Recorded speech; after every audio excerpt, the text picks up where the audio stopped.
Guy sitting to my right about now, Josh Newberg, national recruiting analyst for us here at On3, host of the Inside Scoop. Boy, First team all everything. We were getting to it in the On3 Elite Series with some of these interviews. It was great. Everybody was doing their thing. Such an amazing event. I've been doing this for almost 20 years, and honestly, one of the best events I've ever been to. Can't wait until next year to do it again, and just in the years to come. This is not going away, guys. I was going to say, this is one of those things that feels like it is the first of its kind and sort of charting the course for potentially other events in this space to sprout up. I mean, who knows? But this is it. You know, this is the event to be at. And I've been around, like I said, for almost 20 years, and there was a run where camps and combines dominated the summer. Those were the events that you had to be at if you were an elite recruit.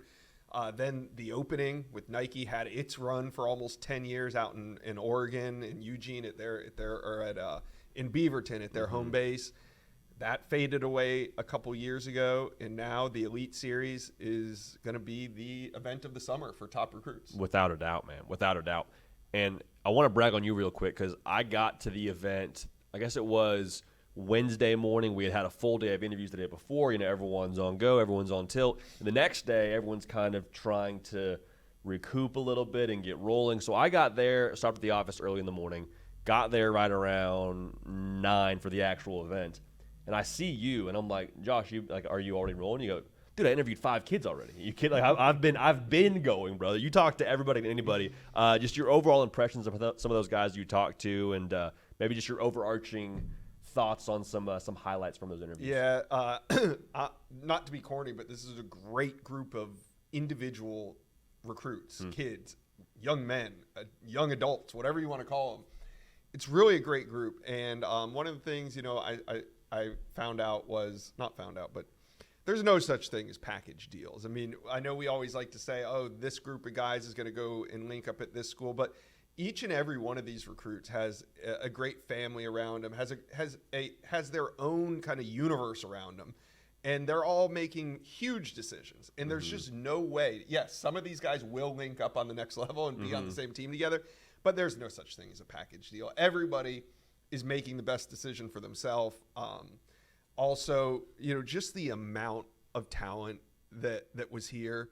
We're going to look back on this, some of the photos, some of the things that we got, and be like, wow, they were together, And with the transfer portal, who knows if these guys are going to end up on the same team, or they might end up on very different teams. But just to look back and watch these guys flourish on the next level, we know they will. It's all happening in real time. We know they will. Yeah. I mean, it was really cool. Grant Firking said it during one of the dinners. He's like, Heisman Trophy winners are in this room. Yeah. First-round picks are in this room, which is a very cool realization to have when you're sitting with some of the top athletes in the country all in the same place. You're like, and you can make a case nearly for any of them to live up to that height. 100%. I mean, we don't know how it'll work out. Injuries, things happen along the way. Guys fall to the wayside. But some of the guys in our room will be first-round picks. If you're some playing, of them will be up for the Heisman. It's crazy. If you're playing the percentages, you're probably feeling pretty good about putting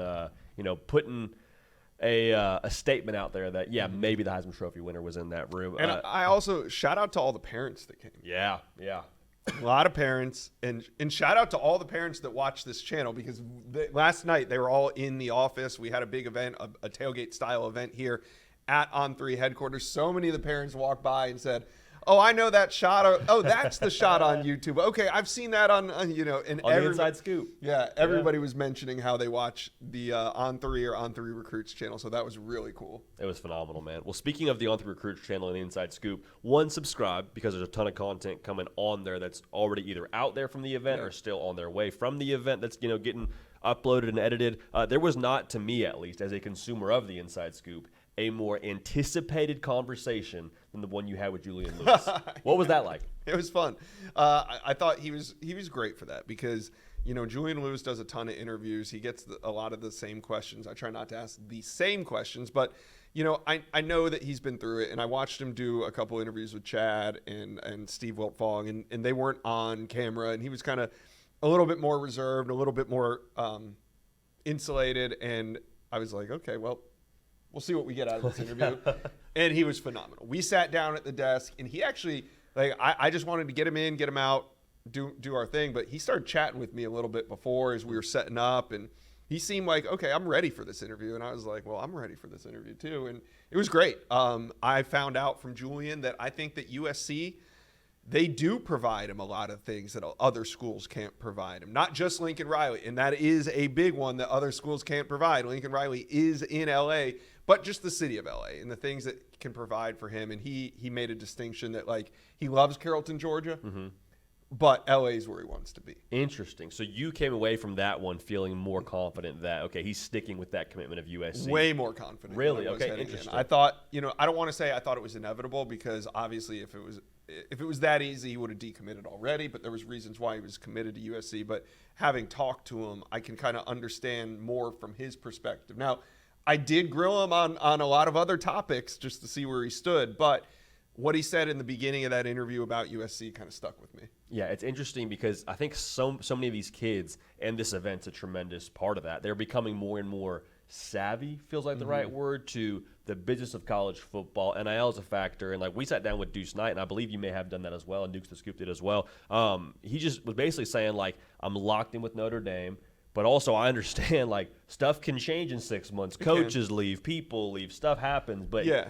Kind of maybe the similar vibe with Julian Lewis. Yeah, but like, I'm pretty locked Deuce in. Knight's not taking visits. I mean, I know USC fans get in the comment section a lot on my videos and talk about, well, how come you talk about Julian Lewis so much about all these other programs? Well, he's visiting other programs. Yes. Like, if Julian Lewis wasn't visiting other programs, I wouldn't be talking about him. I wouldn't be talking about him nearly as much, I should say. But he has a whole slate of visits. And I asked him, like, at some point, are you going to shut this down? Because at some point, you got to start building the class around you. Yeah. Like, you're a top recruit. You can't go it alone. You got to build a great class around you. And if he's going to stick with USC, if he's going to flip, no matter what he's going to do, he's going to want to solidify that. He told me by probably end of July, early August, sometime during the summer, he's going to actually shut it down. And at that point, we can put all the rumors to bed and say he's locked into USC or he's, going to XYZ. So there is reason to talk about Julian Lewis when it comes to other programs, because he is looking at other options. So all that being said, I really like where USC stands. Sure. And you talk about there being other schools in the mix for him. There's not a more polarizing school and a more polarizing coach than Colorado and their involvement with him. Did you get a gauge for where things stand with him in Colorado? I think they're in the second spot. USC? I think they're in the 2 spot. Really? I know for a lot of this time, it was maybe Auburn. Of course, Georgia was a main player until they took Ryan Montgomery and effectively took themselves out. Georgia's not in the Julian Lewis sweepstakes anymore because they took Ryan Montgomery. So at that point, it seemed like, wow, Hugh Freeze, he could go into Carrollton, Georgia, land at 5-star. I would pump the brakes on that a little bit. Now, Auburn's going to get another crack at him. He will be on campus, but look at what Deion Sanders and Juju Lewis have going on. And I think it's something worth watching. Right now, I would probably put them in the 2 spot. Dakorien Moore still yet to make his decision. Decommitted from LSU not that long ago. Ohio State's getting a visit. Texas getting a visit. Oregon getting a visit. What was your vibe from him after sitting down and talking with him? My vibe is I love where Texas stands for Dakorien Moore out of Duncanville High School. Colin Simmons is recruiting him really hard. The edge rusher that's currently on the Texas Longhorn roster went to Duncanville, and he is in Dakorien Moore's ear. But this weekend, Dakorien Moore will go to Ohio State for an official visit. And even though I feel really good about where Texas stands right now, we might be singing a different tune after spending a weekend in Columbus with Brian Hartline. It's one of those things where if he were to end up committing to Ohio State, I don't think anybody would be like, wow, how does that work? Why Ohio State? It's like, oh, Brian Hartline, they pump out NFL receivers. Yeah, that makes a lot of sense. And they just put up big numbers. The numbers don't lie. And I think Dakorien Moore, although if you talk to anybody that interacted with Dakorien Moore this week, you would feel like he's going to Texas. But this is why things change, because they're young men and their opinions change on a whim, and they can, because visits are so impactful. Like you said, you get to spend a weekend and kind of learn all about it, and you come out, you might be feeling a little bit differently. But heading into this trip, and there's more trips to come for Dakorien Moore, I like Texas. What about Oregon? Because they're getting the 3rd visit. He's got to go to Ohio State and Texas, which I think people feel – if you had to put like a confidence meter between those two would get the most votes out of these 3. Rather, I would assume. Is there a world where he doesn't make a visit to Oregon and doesn't end up going to Oregon? No. There's so many connections there. He's got great relationships with the staff. It runs deep at Oregon. Fully expect him to be in Eugene for an official visit. And, of course, the Ducks are going to roll out the red carpet and make it really hard for him to say no. If you just get me in a uniform, and I'm a high school kid, and I get to see myself in the Kelly Green or the highlighters, I'm like, yeah, I could see myself rocking some Nike gear for the next 3 to 4 years. And look, Oregon's making a hard press for Duncanville quarterback Keelan Russell, who's committed to SMU. They're going to also bring him on a visit. They were the most recent to offer him. And, Oregon has Akili Smith Jr. committed, but we all know they're looking for 2 quarterbacks this cycle, and they're pressing for Keelan Russell. So imagine if Keelan Russell ends up at Oregon. I mean, that just dials up the pressure for Dakorien Moore as well. One of the most impressive human beings from this entire week, David Sanders. One, it was just always smiling. Seemed like he had a good attitude. He was happy to be there, and not like a overwhelmingly hey, look at me kind of way. It was just like a dude was giving off a great vibe, honestly. Also, he's massive. He's an NFL player in a high schooler's situation. I don't want to say high schooler's body because he's in an NFL player's body at this point in time, from what I can see. David Sanders, what do you think about him? He's got to make a decision here. I mean, hey, he's still smaller than his dad, though. I think his dad still has like an inch on him. He's 6'5.5", and I think his dad has about an inch on him. But David Sanders, he's like the epitome of, if you were gonna, if we were giving out like superlatives, I would give David Sanders future face of a program. If all goes well and he is what we think he's going to be, he's not only going to be a great player, but he's going to be the face of a franchise, whether that's at the college level or NFL level. And if he doesn't make it to the NFL level, he'll be the mayor of that city that he ends up in. You know what I mean? Absolutely. Like, he just had that about him. You're right. He wasn't a flashy guy, but he had something about his infectious personality that you just wanted to be around it. You wanted to see what David Sanders had to say.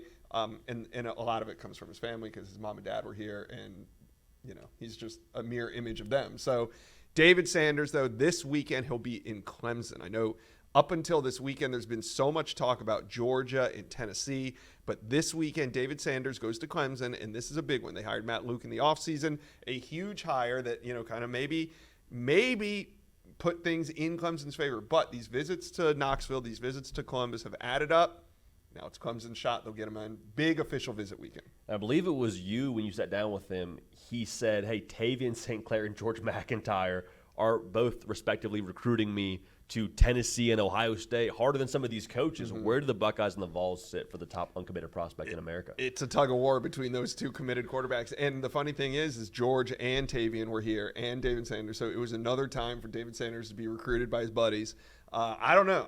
Every time I see the pictures of him and George hanging out in Knoxville, it looks really fun. You see him in the scarlet and gray, and you're like, damn, he really looks good in the scarlet and gray as well. And both these teams were kind of runners-up last year for Jordan Seaton, the number 1 offensive tackle in America. So, once again, one of these 2 teams is going to be runner-up. Well, maybe, unless Clemson comes in and spoils the whole party. And then they're both runners-up for the number 1 offensive tackle in America. But don't sleep on the Georgia Bulldogs either. That's going to be one that's really interesting to watch, because there's so many teams in the mix for his There's going to be some heartbreak there. Going to be interesting, man. But there's going to be some celebrations happening in one of those. Exactly. Somebody's getting a future, what feels like to me a future NFL player, and I think the rankings indicate that as well. Want to get your opinion on this, Josh. Because the setting is so unique compared to a camp or an all-star game, like, these guys are literally just here to learn about how they can help themselves from an NIL perspective and from a life after football perspective. With that being the case, we get a chance to watch these guys interact with their peers and how they interact in a classroom setting. At the quarterback position, there's so much being thrown at these guys now. It's not just, can you read the defense? It's, can you be the face of essentially a franchise? I know I'm saying franchise and it's college football, but the face of a program at this point in time at a very young age.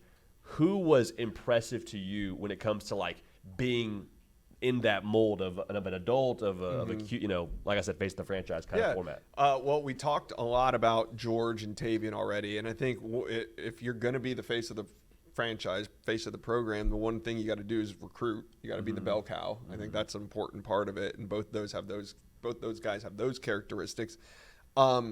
But I'd also comment on a few others. I mean, Keelan Russell really carried himself well, even though, he's committed to SMU. He's trying to be respectful of that program while also looking at his options. And I thought he did a great job of eloquently kind of explaining his situation. Matt Zollers has the it factor. Like he doesn't walk around like a blue chip quarterback. Like he does, how man. you would expect a blue chip quarterback. How I want my quarterback to act. He shakes your hand like how you want your quarterback to shake your hand. Like he's cut from that like John Elway type mold, you know. But all these Deuce Knight was great. He's committed to Notre Dame, rock solid there.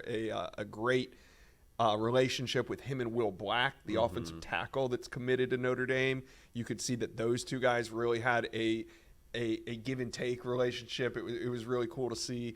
And then Bryce Underwood. Yep. I mean, Bryce Underwood and Julian Lewis were kind of like the Pied Pipers. I felt like even without obviously Harlan Berry and Bryce Underwood were like inseparable, the two LSU commitments. But I saw a lot of players, not just quarterbacks, circling around Juju, circling around Bryce Underwood. They kind of had that vibe to him as well. So phenomenal group of guys. Kind of the buzz of you sorts. You had a great experience with Bryce Baker. I was about to say, man, in terms of I didn't sit down with him. So we sat down with him right after the live show finished up. Got a chance to chop it up a little bit, talk about why North Carolina and where he's at currently with making that transition to the college level. Heard a rumor, I can't prove this, heard a rumor that during this whole event, Bryce Baker talks to his dad and says, hey, I got to go throw.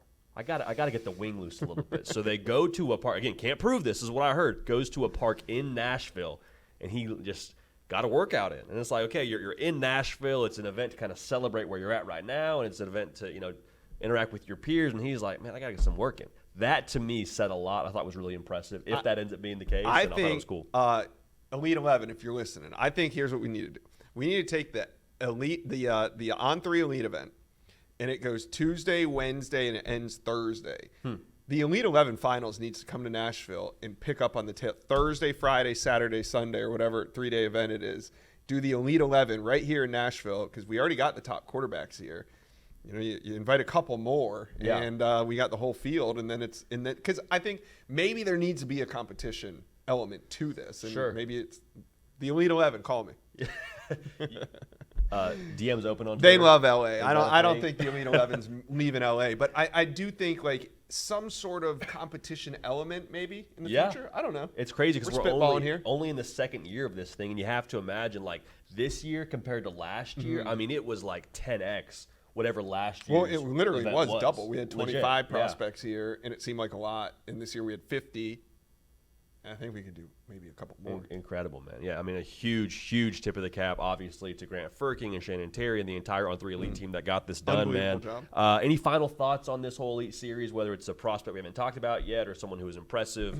I mean, just optically, you're like, that's a big human being, like a college athlete. Well, I think it's a good time to tap in with these guys and hear what they have to say before the visits because so much is going to change once visits start happening. And June's such a crucial month.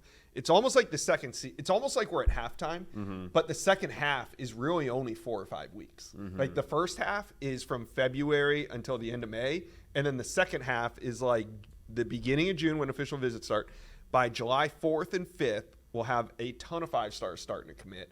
By July 15th, we'll have more. By mid-August, I think like 80% probably of the top 150, 250 will be off the board committed because a lot of these guys want to make that decision before their senior year start. They want to lock in their spot. They want to avoid distraction. There's a lot of reasons, and they also take their June official visits and then sit down with their parents and spend a month or so, talk it over, and then commit. So it's good to tap in with them right now and hear what they have to say, knowing that these visits are going to change some things, and it's going to be a run to some commitments here soon. It's going to be fun, man. Before we know it, we'll be at this desk just tied to this thing for like 5-6 hours, for whatever it ends up being on National Signing Day, talking about these kids, putting pen to paper.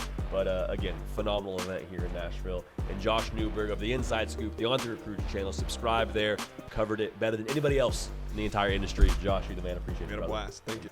Hey y'all, thanks so much for watching. Subscribe to the channel here to make sure you don't miss an episode of The Hard Count. Also be sure to check out other videos on the On3 YouTube channel.